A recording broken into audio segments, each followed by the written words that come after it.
When Donald Trump returned to the White House for a second term, many LGBTQ plus Americans, particularly transgender and non-binary people, say they began to fear for their safety in their own country. Policies and rhetoric coming from the Trump administration, combined with a wave of anti-LGBTQ plus laws at the state level, have pushed thousands to consider leaving the United States entirely. A surge in calls for help. Rainbow Railroad, a Canadian-based nonprofit that supports LGBTQ plus people escaping persecution, has reported an unprecedented surge in calls from U.S. residents. Between January and August 2025, the organization received 4,197 calls from the United States alone, a 760% increase compared to the same period the year before. On November 6, 2024, the day after Trump's re-election, more than 1,100 people reached out in a single day, setting a record for the most calls ever from one country. The majority of these calls, 61%, came from transgender people, highlighting just how severely they feel targeted under the current political climate. The people behind the numbers. Some of the callers have already taken action. Among them is Hannah Krieger, a 22-year-old transgender woman from Arizona. Krieger has filed for asylum in Canada, arguing that she cannot live safely in the United States under Trump's government. Her case is now being closely watched, as it could set a precedent for other American LGBTQ plus asylum seekers.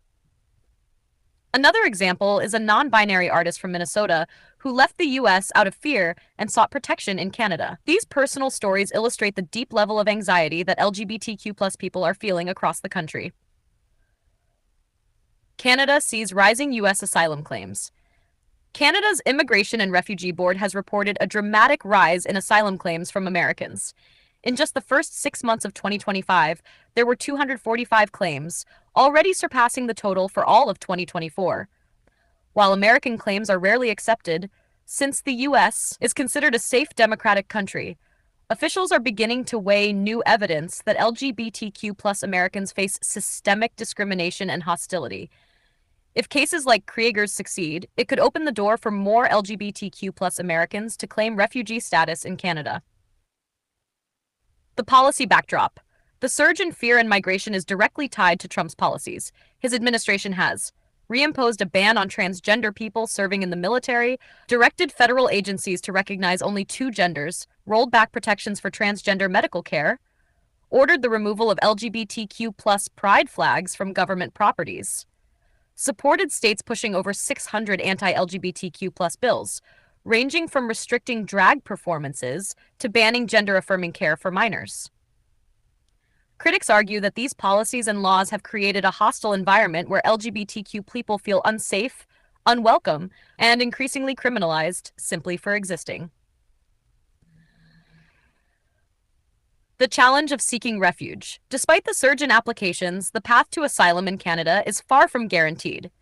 Refugee claimants must prove they have a well-founded fear of persecution and that relocating to another part of the U.S. would not keep them safe.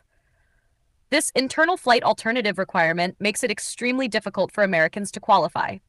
Still, legal advocates argue that systemic discrimination at the federal level, combined with hostile state laws, should qualify LGBTQ plus Americans as genuine refugees under international law. The bigger picture. The current wave of asylum requests marks a historic moment. Never before have so many U.S. citizens, particularly from marginalized groups, sought refuge in Canada at such scale. It is testing Canada's immigration system, while also raising global questions about whether the U.S. can still be considered a safe country for LGBTQ plus people. For many, this is not about politics, but survival. As one caller to Rainbow Railroad put it, "I'm afraid of living here. Canada feels like my only hope."